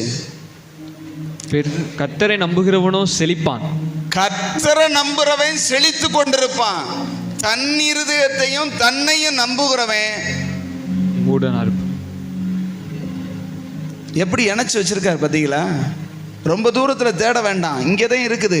கர்த்தரை நம்புனா நீ செழிப்ப, நீ வாழுவ. ஆனா ஒன்ன நம்புனா நீ மூடனா இருப்ப. ஆமென் சொல்லுங்களேன். ஆண்டவர் என்ன சொல்றாரு? நீ கர்த்தரை நம்புனா, கர்த்தருடைய சமூகத்துக்கு போய் ஒவ்வொரு காரியத்துக்கும் அனுதினமும் அவரை நம்பு. பிச்சைக்காரன் எஞ்ச உடனே, காலையில் எஞ்ச உடனே என்ன நினைப்பான்னு நினைக்கிறீங்க? சொல்லுங்க பாப்போம். ஒரு பிச்சைக்காரன் என்ன நினைப்பான்? பிச்சை எடுத்த அனுபவம் எனக்கு இல்லைங்க அப்படின்னு சொல்றது மாதிரி இருக்குது. காலையில் ஒரு தொழில் செய்கிறவங்க, ஒரு வேலைக்கு போகிறவங்க, நம்ம என்ன நினைப்போம்? இன்னைக்கு நல்ல வேலை கிடைக்கணும், எங்கே வேலை இருக்கோ அப்படின்னு தான் நம்ம நினைப்போம் இல்லையா? அது மாதிரி பிச்சை எடுக்கிறவன் இன்னைக்கு எங்கே போய் பிச்சை எடுக்கலாம், அங்கே எந்த பகுதிக்கு போகலாம் அப்படின்னு தானே நினைப்பான். நாம ஆவியில் ஒரு ஏழ்மையும் ஒரு ஒரு அப்படிப்பட்ட மனநிலைமை இருந்தா எந்திரிச்ச உடனே, ஆண்டவரே இன்று அன்றன்று வேண்டிய ஆகாரத்தை இன்று எங்களுக்கு, அப்படித்தானே ஜெபம் பண்ண சொன்னாரு. ஆண்டவரே ஒரு மூடை அரிசி இருக்குப்பா, இன்னைக்கு சோறு எனக்கு வேண்டாம். யாராவது சொல்ல முடியுமா?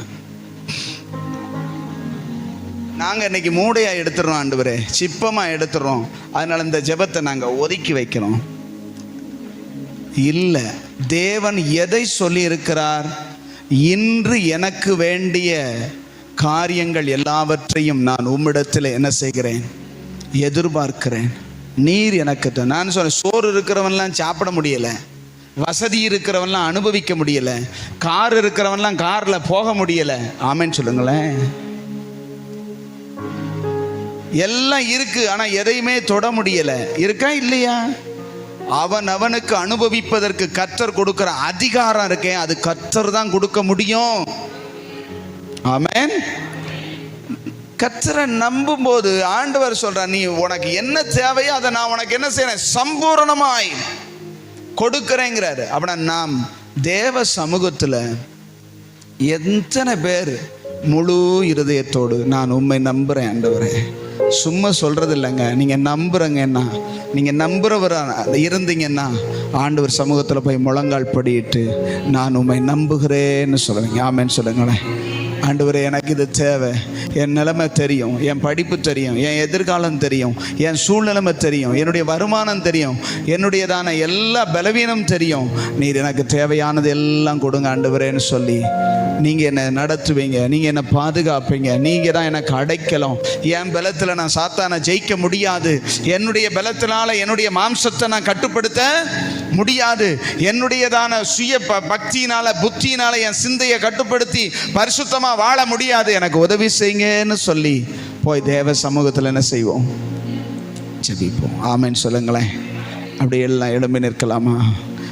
நான் நம்புவேன்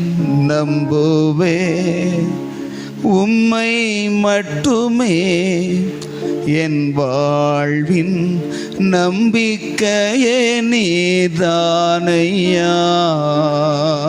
நம்புறேன்னு சொல்றவங்க ரெண்டு கரத்தை உயர்த்தி, நான் உங்களை நம்புறேன்ப்பா, உங்க சமூகத்துக்கு வந்து என்னை நான் ஒப்பு கொடுக்கிறேன், உங்க சமூகத்தில் வந்து என் இருதயத்தை உடைச்சு ஊற்றி, நீங்க தான் என் வாழ்க்கை, நீங்க தான் என் எதிர்காலம், நீங்க தான் எனக்கு எல்லாம் அப்படின்னு சொல்றவங்க அப்படி ரெண்டு கரங்களை உயர்த்தி, நான் நம்புவேன் உம்மை மட்டுமே, என் வாழ்வின் நம்பிக்கையே நீதானையா. நான் நம்புவேன். நீங்க சொல்லணும்.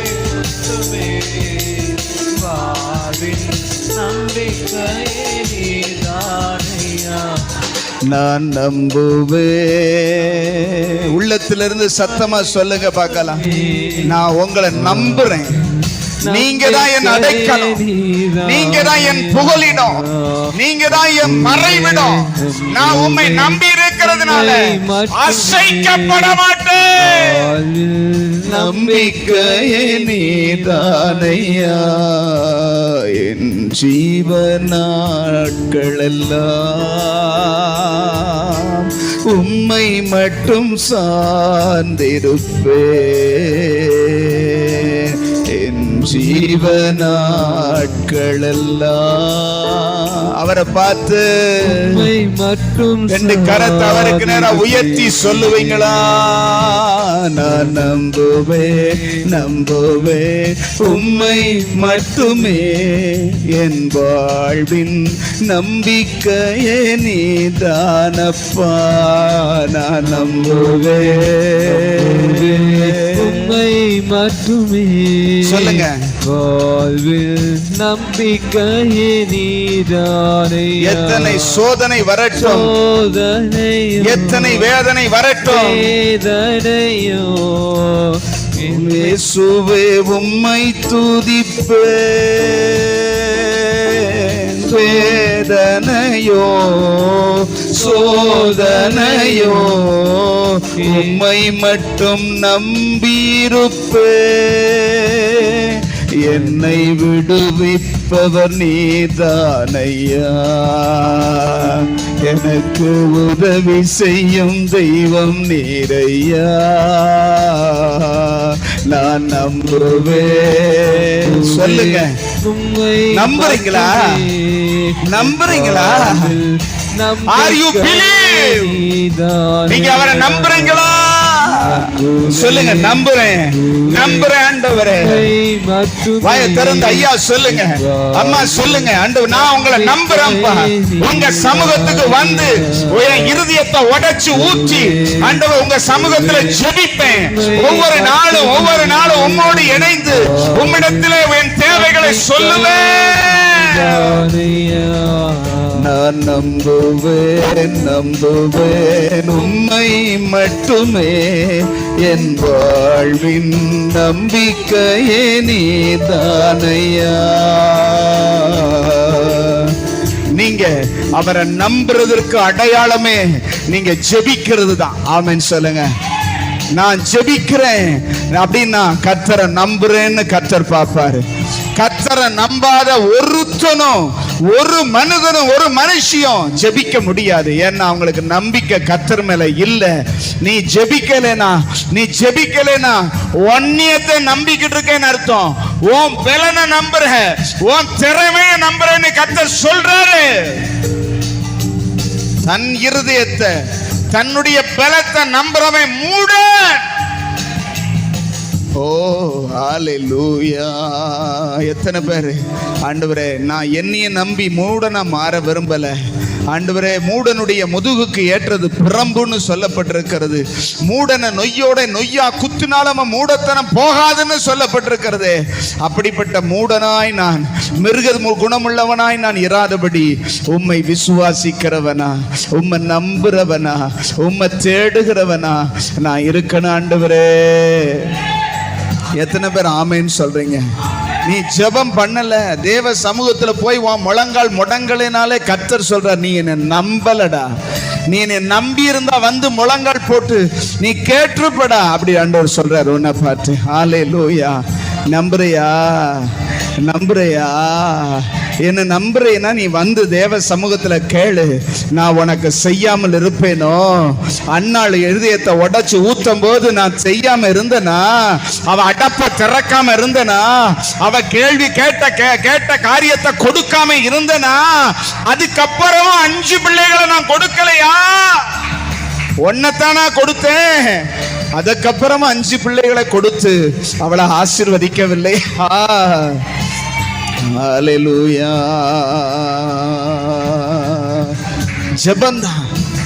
ஜெபந்தான் நான் கர்த்தரை நம்புறேங்கிறதுக்கு அர்த்தம். ஆமென் சொல்லுங்களேன். ஹல்லேலூயா. ஆண்டவரே அப்படியே வலது கரத்தை உயர்த்தி சொல்லுங்க, நான் உங்களை நம்புறேன்னு சும்மா சொல்லிக்கிட்டு இருக்காம உங்க சமூகத்துல வந்து உம்மோடு பேசி உங்களோடு கூட ஜெபித்து உம்மிடத்துல ஜெபித்து என் நம்பிக்கையை வெளிப்படுத்துவேன்ப்பா. இனி வருகிற நாட்கள்ல எந்த ஒரு காரியத்துக்கும் சொல்லுங்க, எந்த ஒரு காரியத்துக்கும் சத்தமா சொல்லுங்க, எந்த ஒரு சின்ன காரியமோ பெரிய காரியமோ உங்க சமூகத்துக்கு வந்து உங்க இடத்துல சொல்லுவேன். என் இருதயத்துல முழு இருதயத்தை ஊற்றி முழு இருதயத்தோடு உம்மிடத்துல ஜெபிப்பேன். சொல்லுங்க. நீ அப்படி ஜெபம் பண்ணி பாரு, உன் அடப்பு நீங்கும். உன் வாழ்க்கையில வர வேண்டிய ஆசீர்வாதத்திற்கு இருக்கிற அடைப்புகள் எல்லாம் தகர்க்கப்படும்.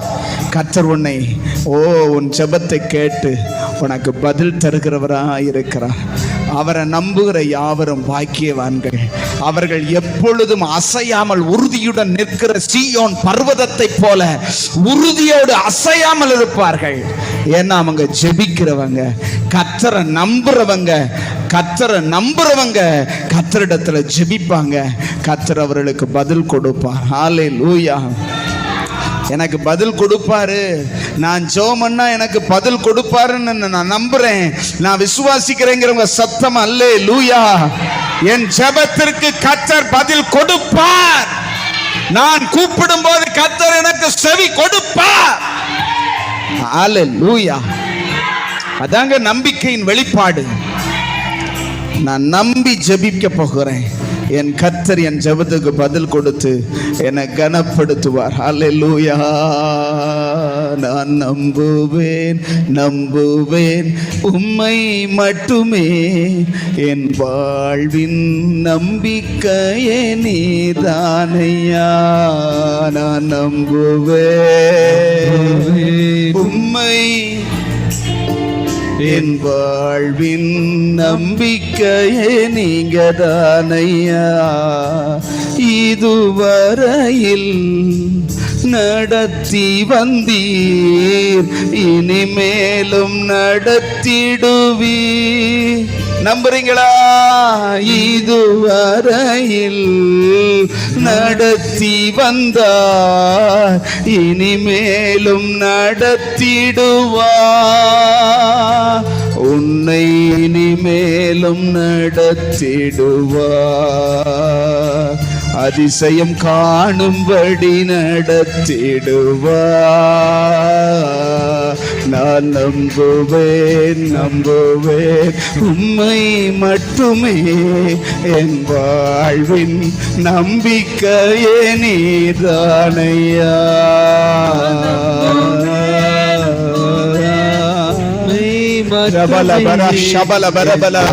அந்த விசுவாச ஆவி, அந்த விசுவாசிக்கிறவர்கள் மேல் இறங்குகிற தேவனுடைய பரிசுத்த ஆவியானவர் இந்த இடம் முழுவதையும் அவருடைய நம்பிக்கையினால, அவருடைய விசுவாசத்தினால நிரப்பிக் கொண்டிருக்கிறார். ஓ, இனி நான் ஜெபம் பண்ணுவேன், இனி நான் தேவ சமூகத்தில் முழங்கால் படியிட்டு சின்ன காரியமோ பெரிய காரியமோ அவரிடத்தில் ஜெபம் பண்ணுவேன், அவரிடத்தில் தெரியப்படுத்துவேன், அவர் எனக்கு பதில் கொடுப்பார்.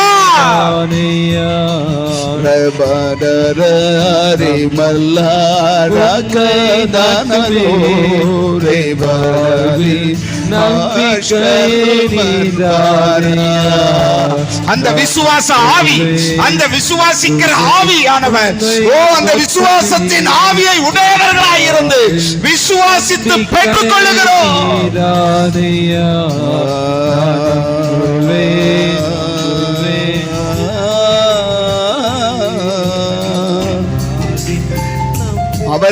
அவர்தான் நம்ம நம்பிக்கை. சொல்லுங்க, நீங்க என் நம்பிக்கையே நீங்க தான்ப்பா, என் நம்பிக்கையே நீங்க தான். நான் என்ன நம்பல, என் பொருளை நம்பல, என் பணத்தை நம்பல, என் திறமைய நம்பல, என் வேலையை நம்பல, என்னை இதுவரை நடத்தி வந்த என் தெய்வத்தை நான் நம்பி இருக்கிறேன். இதுவரை நடத்தினவர் இனிமேலும் நடத்துவார். சத்தமா சொல்லுங்க, இனிமேலும் நடத்துவாரு. ஒருவேளை மனுஷங்க நம்பவே முடியாத காரியமா இருந்தாலும் இனிமே எனக்கு ஒன்னும் நடக்காதுங்க, இனிமே என் வாழ்க்கை அவ்வளவுதான், இனிமே என்னுடைய எதிர்காலம் அவ்வளவுதான், இனிமே எனக்கு எல்லாமே போச்சுன்னு சொல்ற நிலைமையில இருந்தாலும் நீ விசுவாசித்தால் தேவ மகிமையை காண்பாய். நீ விசுவாசித்தால் தேவ மகிமையை காண்பாய். நீ நம்பினால் அவருடையதான பதில காண்பாய்.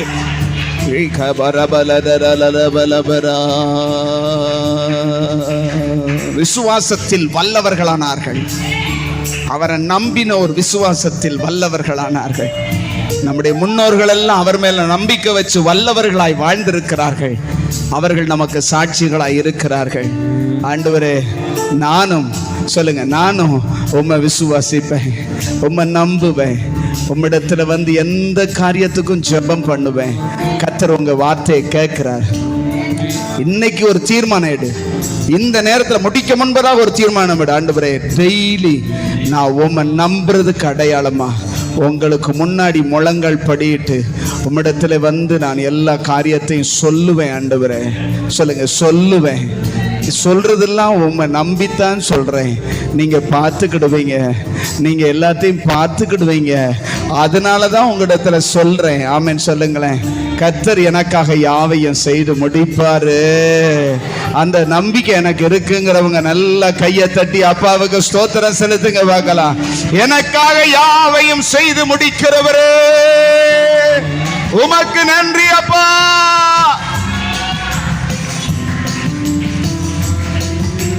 Thank you Jesus. அன்பு தகப்பனே, நாங்க உங்களை நம்பி இருக்கிறோங்கிறத எதன் மூலமா வெளிப்படுத்துவோம்? உங்க சமூகத்துக்கு வந்து இருதயத்தை ஊற்றி முழு இருதயத்தோடு ஜெபிக்கும் போது தான் அதை வெளிப்படுத்த முடியுது. அதை இன்னைக்கு எங்களுக்கு கற்றுக் கொடுத்துருக்கிறீங்க. ஜெபியாதவன் தன்னை நம்புகிறான், ஜெபிக்கிறவன் உம்மை நம்புகிறான். உம்மை நம்பும் நான் பாக்கியவான். ஆமென் சொல்லுங்க. உம்மை நம்புகிற மனிதர்கள் பாக்கியவான்கள். ஹல்லேலூயா. அந்த பாக்கியமுள்ள மனிதன்ல நானும் ஒரு மனுஷனா மாற உதவி செய்யுங்க. இனி வரும் நாட்கள்ல ஒவ்வொரு நாளும் உம்மோடு கூட தனித்து உறவாட, உள்ளத்தை உடைச்சு ஊற்றி ஜெபிக்க கிருபை தாங்க. அருமை இரட்சகர் இயேசு கிறிஸ்துவின் மூலம் ஜெபித்து ஜெயம் எடுக்கிறோம் நல்ல பிதாவே. என் ஆத்துமாவே கர்த்தரை ஸ்தோத்திரி, என் முழுவலுமே பரிசுத்த நாமத்தை ஸ்தோத்திரி. என் ஆத்துமாவே கர்த்தரை ஸ்தோத்திரி, கர்த்தர் செய்த சகல உபகாரங்களையும் மறவாதே. ஆமென், ஆமென். ஹல்லேலூயா, ஹல்லேலூயா.